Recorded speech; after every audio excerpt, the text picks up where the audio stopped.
Hello students, good morning. I am Satya. Welcome to Satya's class. NEET physics எக்ஸாமில் 140 plus marks நீங்கள் score பண்ணணுமா? நீங்கள் பண்ண வேண்டியது ஒரே ஒரு விஷயம் தான். நம்மளோட கிளாஸில் வந்து ஜாயின் பண்ணுங்க.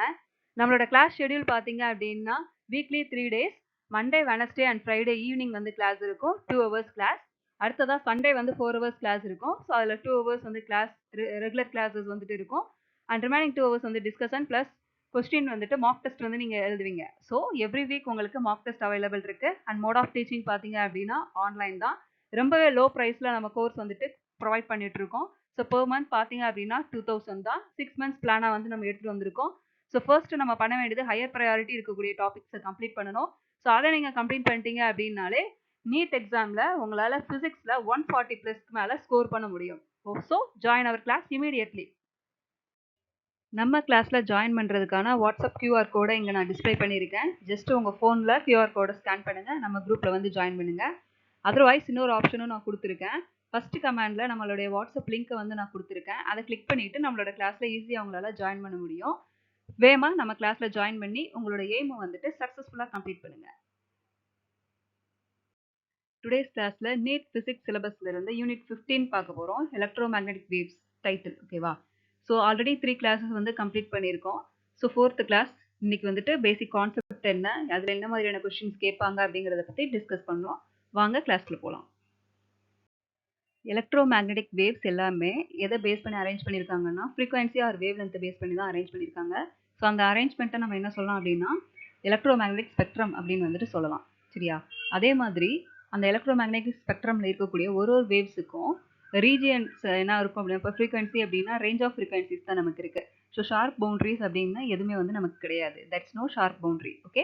அடுத்ததாக இந்த கிளாசிஃபிகேஷன் எதை பேஸ் பண்ணி ஸ்ப்ளிட் ஆகுது அப்படின்னா எப்படி வந்து வேவ்ஸ் கிரியேட் ஆகுது அண்ட் அந்த வேவ்ஸ் வந்து நம்ம எப்படி டிடெக்ட் பண்ணலாம். ஸோ இதை பேஸ் பண்ணி தான் என்ன பண்ணுறாங்கன்னா எலக்ட்ரோ மேக்னெட்டிக் வேவ்ஸ் வந்துட்டு கிளாஸிஃபை பண்ணியிருக்காங்க, ஓகே?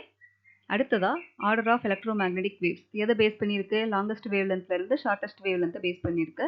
ஸோ இந்த ஆர்டரை வந்து நம்ம மறக்காமல் ஞாபகத்தில் வச்சுக்கணும். First one radio waves, second one microwaves, third one infrared, fourth one visible light, fifth one ultraviolet, sixth one X rays, seventh one gamma rays. So டோட்டலாக எலக்ட்ரோ மேக்னெட்டிக் ஸ்பெக்ட்ரமில் எத்தனை வேவ்ஸ் வந்துட்டு நமக்கு இருக்குது அப்படின்னா 7 வேவ்ஸ் வந்துட்டு நமக்கு பிளேஸ் ஆகி இருக்கு.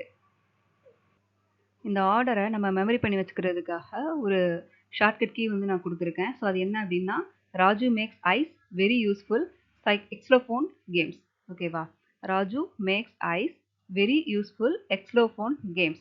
ஸோ இதில் ஃபர்ஸ்ட் லெட்டர் நம்ம வந்து வேவ்ஸ் வந்துட்டு இண்டிகேட் பண்ணுது. ஆர் அப்படிங்கிறது ரேடியோ வேவ்ஸ், எம்ங்கிறது மைக்ரோவேவ்ஸ், ஐங்கிறது இன்ஃப்ராரெட், வி அப்படிங்கிறது விசிபிள், யூ அப்படிங்கிறது அல்ட்ராவயலட், எக்ஸ்லோஃபோன் அப்படிங்கிறது எக்ஸ்ரேஸ் இண்டிகேட் பண்ணுது, ஜி அப்படிங்கிறது காமா ரேஸ் இண்டிகேட் பண்ணுது. அண்ட் இந்த ஆர்டர் இருக்கு இல்லையா? ஸோ இதில் வந்துட்டு ஃபஸ்ட்டு ரேடியோ வேவ்ஸ்லேயே வேவ் லென்த் என்ன அப்படின்னு பார்த்தோம்னா 10⁻3. ஸோ வேவ் லென்த் எந்த யூனிட்டில் மென்ஷன் பண்ணுவோம் அப்படின்னா மீட்டர் அப்படிங்கிற யூனிட்டில் வந்துட்டு நம்ம மென்ஷன் பண்ணுவோம். ஸோ ரேடியோ வேவ்ஸ் தான் இருக்கிறதுலே அதிகமான வேவ் லென்த் நமக்கு இருக்குது. அதனால தான் ரொம்ப லாங் டிஸ்டன்ஸ் அண்ட் நிறைய கம்யூனிகேஷன் சிஸ்டம்ஸில் வந்துட்டு ரேடியோ வேவ்ஸ் வந்து யூஸ் பண்ணுறாங்க. ஈஸியாக லாங் டிஸ்டன்ஸ் வந்து ட்ராவல் பண்ணும் அப்படிங்கிறதுனால, சரியா? மைக்ரோவேவ்ஸ்க்கு 10⁻², இன்ஃப்ராரெட்க்கு 10⁻5, விசிபிள் லைட்டுக்கு 10⁻6 to 10⁻7, அல்ட்ராவயலட்க்கு 10⁻8, எக்ஸ்ரேஸ்க்கு 10⁻10, காமா ரேஸ்க்கு 10⁻12 to 10⁻14. ஸோ இந்த வேல்யூஸ் வந்துட்டு நம்ம கரெக்டாக மெமரி பண்ணி வச்சுக்கணும். அடுத்ததாக ஃப்ரீக்வன்சி வேல்யூ. ஃப்ரீக்வன்சி எந்த யூனிட்டில் மென்ஷன் பண்ணுவோம் அப்படின்னா ஹெட்ஸ் அப்படிங்கிற யூனிட்டில் வந்து நம்ம மென்ஷன் பண்ணுவோம். ஸோ வேவ் லென்த்துக்கு இன்வெர்ஸ்லி ப்ரொபோஷனல் ஃப்ரீக்வன்சி வேல்யூ நமக்கு இருக்கும், சரியா? So wavelength is inversely proportional to the frequency. So radio வேவ்ஸுக்கு வந்துட்டு வேவ் லென்த் ஜாஸ்தியாக இருக்குது, அதிகமாக இருக்குது. அப்போ ஃப்ரீக்வன்சி வேல்யூ நமக்கு எப்படி இருக்கும்? கம்மியாக இருக்கும். அதே மாதிரி இந்த காமா ரேஸ் பார்த்தோம் அப்படின்னா வேவ் லென்த் எனக்கு கம்மியாக இருக்குது, அப்போ ஃப்ரீக்வன்சி ரேஞ்ச் எனக்கு எப்படி இருக்கும் அப்படின்னா அதிகமாக இருக்கும், சரியா? ஸோ இந்த பாயிண்ட்டை ஞாபகத்தில் வச்சுக்கோங்க. ஃப்ரீக்வன்சி ரேஞ்ச் பார்த்துடலாம். Radio waves 10⁻4 to 10⁻6, microwaves 10⁻8 to 10⁻11, infrared 10⁻12 to 10⁻14, visible light 4 into 10⁻14 to 7 into 10⁻14, ultraviolet 10⁻15 to 10⁻16, X rays 10⁻16 to 10⁻19, gamma rays 10⁻19 to 10⁻22. So இதுலேருந்து என்ன கொஸ்டின்ஸ் வந்து கேட்குறதுக்கு சான்சஸ் இருக்குது அப்படின்னா லாங் வேவ் லென்த் எதுக்கு இருக்குது, எந்த ரேஸ்க்கு வந்துட்டு இருக்குது அப்படின்னு கேட்டாங்கன்னா ரேடியோ வேவ்ஸ். அதே மாதிரி ஹையர் ஃப்ரீக்வன்சி இருக்கக்கூடிய ரேஸ் என்ன அப்படின்னு கேட்டாங்கன்னா காமா ரேஸ், சரிங்களா? ஸோ இந்த 2 பாயிண்ட்டையும் கரெக்டாக நம்ம மெமரி பண்ணி வச்சுக்கணும். எலக்ட்ரோ மேக்னெட்டிக் ஸ்பெக்ட்ரம் டைப்ஸை பற்றி கொஞ்சம் டீட்டெயிலாக பார்த்துடலாம். So first one radio waves. Frequency range பார்த்தீங்க அப்படின்னா 500 கிலோ ஹெட்ஸ்லேருந்து 1000 மெகா ஹெட்ஸ் வரைக்கும் இருக்கும். கிலோ ஹெட்ஸ் எந்த வேல்யூஸில் நம்ம வந்து மல்டிப்ளை பண்ணுவோம் அப்படின்னா 10⁻³ வந்து மல்டிப்ளை பண்ணுவோம். மெகா அப்படிங்கிறத 10⁻6 வந்துட்டு நம்ம மல்டிப்ளை பண்ணுவோம்.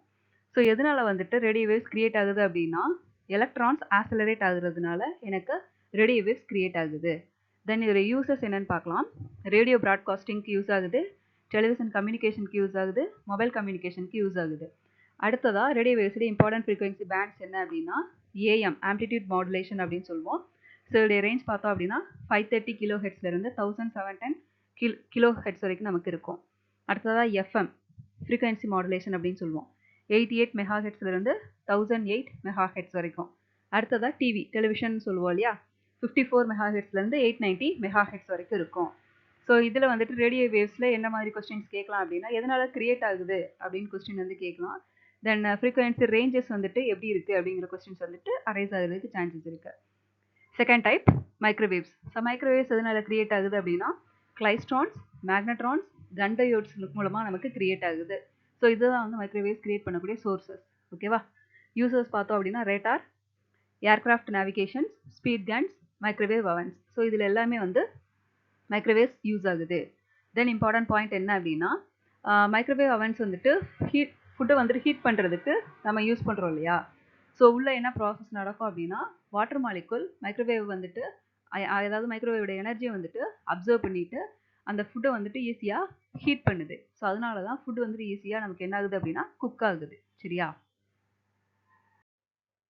Next type infrared waves, IR waves அப்படின்னு வந்து சொல்லலாம். ஸோ இதோடைய ப்ரொடக்ஷன் சோர்சஸ் என்ன அப்படின்னு பார்த்தோம்னா ஹாட் பாடிஸ், மாலிகுல்ஸ். ஓகேவா. அடுத்ததாக இதுக்கு இன்னொரு நேம்ஸ் இருக்குது, ஹீட் வேவ்ஸ். ஸோ இதை கூட ஒரு 1 word கொஸ்டின்ஸ் கேட்குறதுக்கு சான்சஸ் இருக்குது. இன்ஃப்ராரெட் வேவ்ஸ் உடைய இன்னொரு நேம் என்ன அப்படின்னா ஹீட் வேவ்ஸ். எங்கெங்கே யூஸ் பண்ணுறாங்க அப்படின்னா ஃபிசியோதெரப்பியில் யூஸ் பண்ணுறாங்க, ரிமோட் கண்ட்ரோல் சிஸ்டம்ஸில் யூஸ் பண்ணுறாங்க, எர்த் சேட்டலைட் சிஸ்டமில் யூஸ் பண்ணுறாங்க, க்ரீன் ஹவுஸ் எஃபெக்ட்ஸில் வந்துட்டு யூஸ் பண்ணுறாங்க. அடுத்ததாக நம்ம இன்னொரு இம்பார்ட்டன்ட் பாயிண்ட் என்ன அப்படின்னா வாட்டர் மாலிகுல்ஸ் வந்துட்டு ஐஆர் ரேடியேஷனை வந்துட்டு ரொம்ப ஸ்ட்ராங்காக அப்சர்வ் பண்ணும். அப்சர்வ் பண்ணிட்டு எதை எனக்கு அவுட்புட்டாக கொடுக்கும் அப்படின்னா ஹீட்டிங் எஃபெக்டை வந்துட்டு ப்ரொடியூஸ் பண்ணும். சரியா. ஸோ இன்ஃப்ராரெட் ரேடியேஷன் வாட்டர் மாலிகுல்ஸோட இன்ட்ராக்ட் ஆகி எனக்கு எதை அவுட்புட்டாக கொடுக்கும் அப்படின்னா ஹீட்டிங், அதாவது டெம்பரேச்சர் வந்துட்டு கொடுக்குது. Okay. Fourth one visible light. So இது நம்ம நார்மலாக எல்லாரும் தெரிஞ்ச வேவ் லென்த் ஃப்ரீக்வன்சி ரேஞ்சஸ் தான். ஸோ ஃப்ரீக்வன்சி ரேஞ்ச் என்ன அப்படின்னா 4 × 10⁻14 ஹெட்ஸ் டு 7 × 10⁻14 ஹெட்ஸ். ஓகேவா. அண்ட் வேவ் லென்த் பார்த்தோம் அப்படின்னா 700 நானோமீட்டர் டு 400 நானோமீட்டர் ரேஞ்சில் இருக்கும். So 700 × 10⁻⁹ metre to 400 × 10⁻⁹ metre. ஓகேவா. ஸோ இந்த ரேஞ்ச் கேட்குறது கூட சான்சஸ் இருக்குது. ஸோ இதை கரெக்டாக ஞாபகத்தில் வச்சுக்கணும். ஸோ ஒரு ஒயிட் லைட் ஒரு ப்ரிசமில் பாஸ் ஆகுறப்போ எனக்கு விப்ஜிஆர் நமக்கு வந்துட்டு கிரியேட் ஆகும். ஸோ அதுதான் வந்து விசிபிள் லைட்ஸ் அப்படின்னு வந்துட்டு நம்ம சொல்கிறோம். ஸோ அடுத்ததாக நம்ம ஞாபகம் வச்சுக்க வேண்டிய பாயிண்ட்ஸ் என்ன அப்படின்னா only part visible to human eyes. So இந்த லைட் வந்துட்டு ஹியூமன் ஐஸ்க்கு மட்டும்தான் வந்துட்டு விசிபிளாக இருக்கும். It provides the visions. So பிரெயினுடைய அந்த ஸ்டிமுலேஷன்ஸ்னால தான் நமக்கு வந்துட்டு என்ன கிரியேட் ஆகுது, என்ன வந்துட்டு நம்மளால் வியூ பண்ண முடியுது அப்படின்னா இந்த விசிபிள் லைட்டை வந்துட்டு வியூ பண்ணி பார்க்க முடியுது. ஓகேவா. Next ultra violet race. So ஷார்ட்டாக நம்ம என்ன சொல்லலாம் அப்படின்னா யூவி ரேஸ் அப்படின்னு வந்துட்டு சொல்லலாம். ஸோ இதோடைய வேவ்லென்த் பார்த்தோம் அப்படின்னா 400 நானோமீட்டர்லேருந்து 0.6 நானோமீட்டர் வரைக்கும் இருக்குது. ஸோ நானோமீட்டர்னால் எந்த வேல்யூவால் மல்டிப்ளை பண்ணுவோம், 10⁻⁹ வந்துட்டு நம்ம மல்டிப்ளை பண்ணுவோம் மீட்டராக கன்வெர்ட் பண்ணுறதுக்கு. ஸோ லாங்கர் வேவ்லென்த் இருக்குது, அதாவது 400 nanometre longer wavelength. So it means a lower frequency அப்படின்னு அர்த்தம். சரியா. அடுத்ததாக எதுலேருந்து ப்ரொடியூஸ் ஆகுது, சோர்சஸ் என்ன அப்படின்னு பார்த்தோன்னா very hot bodies, special UV லேம்ப்ஸ்லேருந்து கிரியேட் ஆகுது. சன்லேருந்து நமக்கு கிரியேட் ஆகக்கூடிய ரேஸ் வந்துட்டு யூவி ரேஸ் அப்படின்னு நம்ம சொல்லலாம். Uses water purification, RO water systems இருக்கு இல்லையா, reverse osmosis water system. So அதில் எல்லாத்துலேயுமே வந்து இந்த யூவி ரேஸ் வந்துட்டு நமக்கு யூஸ் ஆகுது. அடுத்ததாக லாசிக் ஐ சர்ஜரியில் வந்துட்டு யூஸ் பண்ணுறோம், ஸ்டெரிலைசேஷன் ப்ராசஸில் வந்துட்டு நம்ம யூஸ் பண்ணுறோம். ஸோ இந்த யூவி ரேஸ் டைரெக்டாக நம்மளுடைய ஹியூமன் பாடியில் ஃபால் ஆகுறப்போ நமக்கு என்ன மாதிரியான எஃபெக்ட் வந்து கிரியேட் ஆகுது அப்படின்னா ஸ்கின் டேனிங் இருக்குது, அதாவது ஸ்கின் வந்துட்டு கலர் சேஞ்ச் ஆகும். சரியா. ஸ்கின் டேனிங் நமக்கு நடக்கும். அடுத்ததாக ஸ்கின் டேமேஜ் ஆகுறதுக்கு சான்சஸ் இருக்குது, ஐ டேமேஜ் ஆகுறதுக்கு சான்சஸ் இருக்குது. ஸோ டேரெக்டாக யூவி ரேஸ் ஹியூமனுடைய பாடியில் வந்துட்டு விழக்கூடாது. ஓகேவா. ஸோ என்ன மாதிரியான எஃபெக்ட்ஸை கிரியேட் பண்ணுது அப்படின்னா ஹார்ம்ஃபுல் எஃபெக்ட் வந்துட்டு கிரியேட் பண்ணுது. அடுத்ததாக எர்த்துக்கு மேலே இருக்கக்கூடிய ஓசோன் லேயர் இந்த யூவி ரேஸ் வந்துட்டு டோட்டலாக வந்து சன்ல இருந்து வரக்கூடிய இந்த யூவி ரேஸை டோட்டலாக அப்சர்வ் பண்ணிக்குது. சரியா. அதனால தான் இந்த ஓசோன் வந்துட்டு நமக்கு வந்து தமிழில் என்ன சொல்லுவாங்க, ஒரு பாதுகாப்பு வளையமாக வந்து ப்ரொடக்டிவ் லேயராக வந்துட்டு ஆக்ட் ஆகுது அப்படின்னு வந்துட்டு சொல்லுவாங்க. ஓகேவா. அதே மாதிரி நம்ம யூஸ் பண்ணக்கூடிய யூவி கிளாஸஸ் என்ன பண்ணும் அப்படின்னா யூவி ரேஸ் வந்துட்டு அப்சர்வ் பண்ணிக்கும். விசிபிள் லைட்டை மட்டும்தான் வந்துட்டு நமக்கு பாஸ் பண்ணும். ஸோ அதுக்காக யூவி கிளாஸஸ் இப்போது சிஸ்டம் நம்ம யூஸ் பண்ணுறப்போ வந்து நார்மலாக வந்து கிளாஸஸ் வந்து யூஸ் பண்ணுறோம் இல்லையா? ஸோ அதுலேருந்து வரக்கூடிய ரேடியேஷன் வந்துட்டு ஃபில்டர் பண்ணி நமக்கு ஐ ப்ரொடக்ஷன் கிடைக்கணும் அப்படிங்கிறதுக்காக யூஸ் பண்ணுவோம். ஸோ அந்த மாதிரி ஸ்பெக்டகல்ஸில் எல்லாத்துலேயுமே வந்துட்டு யூவி ரேஸ் வந்துட்டு அப்சர்வ் ஆகிற மாதிரி நம்ம என்ன பண்ணுவோம் அப்படின்னா ஃப்ரேம் பண்ணி இருப்பாங்க. ஓகேவா? நெக்ஸ்ட்டு எக்ஸ்ரேஸ் வேவ்லென்த் ரேஞ்ச் 10 நானோமீட்டர்லேருந்து 10⁻⁻4 நானோமீட்டர் வரைக்கும் இருக்குது. ஸோ இதோடைய ப்ரொடக்ஷன் சோர்ஸஸ் என்ன அப்படின்னு பார்த்தோம்னா ஹை ஸ்பீட் எலக்ட்ரான் ஸ்ட்ரைக்கிங்காக மெட்டல் டார்கெட். ஒரு மெட்டல் டார்கெட் நம்ம ப்ளேஸ் பண்ணியிருப்போம். ஸோ அந்த டார்கெட்டில் ரொம்ப ஸ்பீடாக வரக்கூடிய எலக்ட்ரான்ஸ் ஸ்ட்ரைக் ஆகுறப்போ எனக்கு ஆட்டோமேட்டிக்காக என்ன கிரியேட் ஆகும் அப்படின்னா எக்ஸ்ரேஸ் வந்துட்டு கிரியேட் ஆகும். சரியா? ஸோ அடுத்ததாக இதோட யூசேஜ் வந்துட்டு மெடிக்கல் டயக்னோசிஸில் வந்துட்டு யூஸ் பண்ணுறாங்க, கேன்சர் ட்ரீட்மெண்ட்க்கு வந்துட்டு யூஸ் பண்ணுறாங்க. ஸோ இதில் இன்னொரு டிஸ்அட்வான்டேஜஸ் என்ன அப்படின்னா அதிகப்படியான எக்ஸ்போஷர் வந்துட்டு லிவிங் டிஷ்யூஸ் வந்துட்டு டேமேஜ் பண்ணும். ஓகேவா? ஸோ அதனால தான் ஸ்கேன் பண்ணக்கூடிய அந்த ரூம்குள்ளே அந்த பேஷண்ட்டை தவிர வேறு யாரையுமே வந்துட்டு அலோவ் பண்ண மாட்டாங்க. ஸோ அதுக்கான ரீசன் வந்துட்டு இதுதான். ரொம்ப ஹார்ம்ஃபுல் எஃபெக்ட்டை வந்துட்டு கிரியேட் பண்ணும், லிவிங் டிஷ்யூஸ் வந்துட்டு டேமேஜ் பண்ணும் அப்படிங்கிற ரீசன்னால அலோவ் பண்ண மாட்டாங்க. ஓகேவா? அடுத்ததாக gamma rays, last gamma rays. ஓகேவா? வேவ்லென்த் ரேஞ்ச் பார்த்தோம் அப்படின்னா 10⁻10 metre to less than 10⁻14 metre. So production sources என்ன அப்படின்னா ரேடியாக்டிவ் நியூக்ளியஸ்லேருந்து நமக்கு கிரியேட் ஆகுது, நியூக்ளியர் ரியாக்ஷன்ஸ்லேருந்து நமக்கு கிரியேட் ஆகுது. Alpha beta and gamma radiations பற்றி படிச்சிருப்போம் இல்லையா? ஸோ இது எல்லாமே ரேடியாக்டிவ் ப்ரொடக்ஷன்ஸ் அதிலேருந்து நமக்கு கிரியேட் ஆகக்கூடிய வேவ்ஸ். ஓகேவா? தென் இதோட யூசர்ஸ் வந்துட்டு கேன்சர் ட்ரீட்மெண்ட்க்கு வந்துட்டு யூஸ் பண்ணுறோம். ஸோ காமா ரேஸோட இன்னொரு இம்பார்ட்டன்ட் பாயிண்ட் என்ன அப்படின்னா highest frequency and highest energy values வந்துட்டு இருக்குது. நம்ம இப்போ பார்த்தோம் இல்லையா 7 எலக்ட்ரோ மேக்னெட்டிக் வேவ்ஸ் பார்த்ததுலேயே எதுக்கு வந்து ஹையஸ்ட் ஃப்ரீக்வன்சி எதுக்கு வந்து ஹையஸ்ட் எனர்ஜி இருக்குது அப்படின்னா காமா ரேஸ்க்கு தான் இருக்குது. ஓகேவா? இந்த ஸ்லைடு வந்துட்டு ரொம்பவே இம்பார்ட்டன்ட். ஏன்னா இந்த கம்பேரிசன் இருக்கு இல்லையா? ஸோ இதை பேஸ் பண்ணி தான் உங்களுக்கு நீட் எக்ஸாமில் மேட்ச் த ஃபாலோயிங் கொஸ்டின் வந்து கேட்டிருக்காங்க. ரீசெண்டாக நம்ம நீட் 2026 எக்ஸாமில் கேட்ட ஒரு கொஸ்டின் இருக்குது. ஸோ அந்த வந்துட்டு அடுத்து ஃபர்தராக வரக்கூடிய கிளாஸஸில் வந்து நம்ம டிஸ்கஸ் பண்ணலாம். ஸோ இப்போ பார்த்தோம் அப்படின்னா இந்த ஸ்லைடில் இருக்கக்கூடிய கண்டென்ட்டை வந்து நான் எக்ஸ்பிளைன் பண்ணிடுறேன். இந்த சைடு வந்து வேவ்ஸ் கொடுத்துருக்காங்க, அது என்ன சோர்ஸ்லேருந்து ப்ரொடியூஸ் ஆகுது, தென் மெயின் யூசேஜஸ் என்ன. இந்த ஸ்லைடை வந்துட்டு ஸ்கிப் பண்ணிடக்கூடாது. ஒவ்வொரு வேர்ட்ஸுமே வந்துட்டு ரொம்ப ரொம்ப இம்பார்ட்டன்ட். ஸோ கரெக்டாக வந்து நம்ம மெமரி பண்ணி வச்சுக்கணும். So first one radio waves accelerated எலக்ட்ரான்ஸ்னால கிரியேட் ஆகுது. மெயின் யூசேஜ் என்ன அப்படின்னா ரேடியோ, டிவி அண்ட் மொபைல்ஸில் வந்துட்டு யூஸ் பண்ணுறோம். அடுத்து மைக்ரோவேவ்ஸ் மேக்னட்ரான்ஸ் கிளைஸ்ட்ரான்ஸ்லேருந்து நமக்கு சோர்ஸாக வந்துட்டு ஸோ அந்த சோர்ஸ்லேருந்து நமக்கு மைக்ரோவேவ்ஸ் கிரியேட் ஆகுது. மெயின் யூசேஜ் என்ன அப்படின்னா ரேடார், மைக்ரோவேவ் அவன்ஸில் வந்துட்டு யூஸ் பண்ணுறோம். இன்ஃப்ராரெட்டுடைய சோர்ஸ் என்ன அப்படின்னா ஹாட் பாடிஸ் அண்ட் யூசஸ் பார்த்தோம் அப்படின்னா ஹீட்டிங் அண்ட் ரிமோட்டில் வந்துட்டு நம்ம யூஸ் பண்ணுறோம். விசிபிள் ரேஸ் ஆட்டம்ஸ்லேருந்து நம்ம கிரியேட் ஆகுது. அதாவது இப்போ ஆட்டம்ஸ் வந்து ஹையர் எனர்ஜி லெவல்லேருந்து லோயர் எனர்ஜி லெவலுக்கு மூவ் ஆகுறப்போ எனக்கு 2 விதமான ரேடியேஷன் வந்து வர்றதுக்கு சான்சஸ் இருக்குது. 2 விதமான எனர்ஜிஸ் வர்றதுக்கு சான்சஸ் இருக்குது. ஒன்று வந்துட்டு நம்ம பார்க்கக்கூடிய லைட் எனர்ஜி, இன்னும் ஒன்று பார்த்தோம் அப்படின்னா ஹீட் எனர்ஜி. ஓகேவா? மோஸ்ட்லி வந்துட்டு லைட் எனர்ஜிஸ் எனக்கு வந்துச்சு அப்படின்னா ஸோ அது வந்து நமக்கு விசிபிள் லைட்டாக தான் க்ரியேட் ஆகும். ஓகேவா? ஸோ அதனால் energy from higher energy level to lower energy level, அதாவது atoms from higher energy level to lower energy level எனக்கு மூவ் ஆகுறப்போ எனக்கு என்ன கிரியேட் ஆகுது அப்படின்னா விசிபிள் லைட் வந்துட்டு கிரியேட் ஆகுது. ஓகேவா? ஸோ அதனால தான் இந்த இடத்துல ஆட்டம்ஸ் அப்படின்னு மென்ஷன் பண்ணியிருக்காங்க. ஸோ இது மெயின் யூசேஜ் என்ன அப்படி மிஷினுக்காக நம்ம யூஸ் பண்ணுறோம். Then ultra violet sun source பார்த்தோம் அப்படின்னா sun, UV lamps main usage பார்த்தோம் அப்படின்னா ஸ்டெரிலைசேஷன், லாசிக் ஐஸ் சர்ஜரியில் வந்து நம்ம யூஸ் பண்ணுறோம். ஸோ இதை தவிர வந்துட்டு வாட்டர் பியூரிஃபிகேஷனில் வந்துட்டு அல்ட்ரா வயலட் ரேஸ் வந்து நம்ம யூஸ் பண்ணுறோம். நெக்ஸ்ட் வந்துட்டு எக்ஸ்ரேஸ் ஃபாஸ்ட் எலக்ட்ரான்ஸ் ஒரு மெட்டல் டார்கெட்டில் ஃபால் ஆகுறப்போ எனக்கு எக்ஸ்ரேஸ் கிரியேட் ஆகுது. மெயின் யூசேஜ் வந்துட்டு மெடிக்கல் இமேஜிங்கில் நம்ம யூஸ் பண்ணுறோம். அடுத்ததாக gamma rays radioactive nuclei, so அதுதான் வந்துட்டு மெயின் சோர்ஸ். தென் யூசேஜ் பார்த்தோம் அப்படின்னா கேன்சர் தெரப்பியில் நமக்கு ரொம்பவே யூஸ்ஃபுல்லாக இருக்குது. இந்த ஸ்லைடை வந்துட்டு ஸ்கிப் பண்ணிடாதீங்க. இதில் இருக்கக்கூடிய ஒரு வேர்டிங்ஸுமே வந்துட்டு ரொம்ப ரொம்ப இம்பார்ட்டன்ட். ஸோ இதை கரெக்டாக வந்து நம்ம மெமரி பண்ணி வச்சுக்கணும்.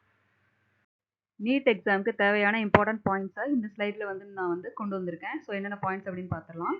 Speed of all electromagnetic waves in vacuum is 3 × 10⁸ meter per second. And second point, electromagnetic waves வந்துட்டு ப்ராபகேட் ஆகுறதுக்கு எந்த விதமான மெட்டீரியல் மீடியமுமே நமக்கு தேவை கிடையாது. ஸோ அது வந்து செகண்ட் பாயிண்ட்டாக வந்து கொடுத்துருக்காங்க. Then energy increases with frequency, energy increase ஆக ஃப்ரீக்வன்சி வேல்யூ எனக்கு என்ன ஆகும்னா ஆட்டோமேட்டிக்காக இன்க்ரீஸ் ஆகிட்டே இருக்கும். அடுத்ததாக fourth point wavelength decreases as frequency increases, wave லென்த்தும் ஃப்ரீக்வன்சியும் inversely proportional to each other. So ஒன்று இன்க்ரீஸ் ஆச்சு அப்படின்னா இன்னொன்று எனக்கு என்ன ஆகும்னா டிக்ரீஸ் ஆகும். வேவ் லென்த் டிக்ரீஸ் ஆச்சுன்னா ஃப்ரீக்வன்சி இன்க்ரீஸ் ஆகும், ஃப்ரீக்வன்சி டிக்ரீஸ் ஆச்சு அப்படின்னா வேவ் லென்த் எனக்கு இன்க்ரீஸ் ஆகும். So as per electromagnetic spectrum highest wave length radio waves, lowest wave length gamma rays. So அப்போ எனர்ஜி எதுக்கு அதிகமாக இருக்கும்? காமா ரேஸ்க்கு அதிகமாக இருக்கும். லோவஸ்ட் எனர்ஜி எதுக்கு இருக்கும்? ரேடியோ வேவ்ஸ்க்கு அதிகமாக இருக்கும். தென் விசிபிள் லைட்டுடைய ரேஞ்ச் பார்த்தோம் அப்படின்னா 400 to 700 நானோமீட்டர்ஸ். ஸோ இந்த பாயிண்ட்ஸ் எல்லாத்தையுமே கரெக்டாக நம்ம மெமரி பண்ணி வச்சுக்கணும். ஓகே, டுடேஸ் கிளாஸை சக்ஸஸ்ஃபுல்லாக கம்ப்ளீட் பண்ணிட்டோம். நம்ம கிளாஸோட வாட்ஸ்அப் லிங்க்கை வந்து ஃபஸ்ட்டு கமெண்டில் நான் போஸ்ட் பண்ணுறேன். வில்லிங்னஸ் இருக்கிற ஸ்டூடெண்ட்ஸ் சீக்கிரமாக ஜாயின் பண்ணுங்கள். நம்மளோட கிளாஸை என்ஜாய் பண்ணுங்கள். தேங்க்யூ ஃபார் வாட்சிங் ஸ்டூடெண்ட்ஸ்.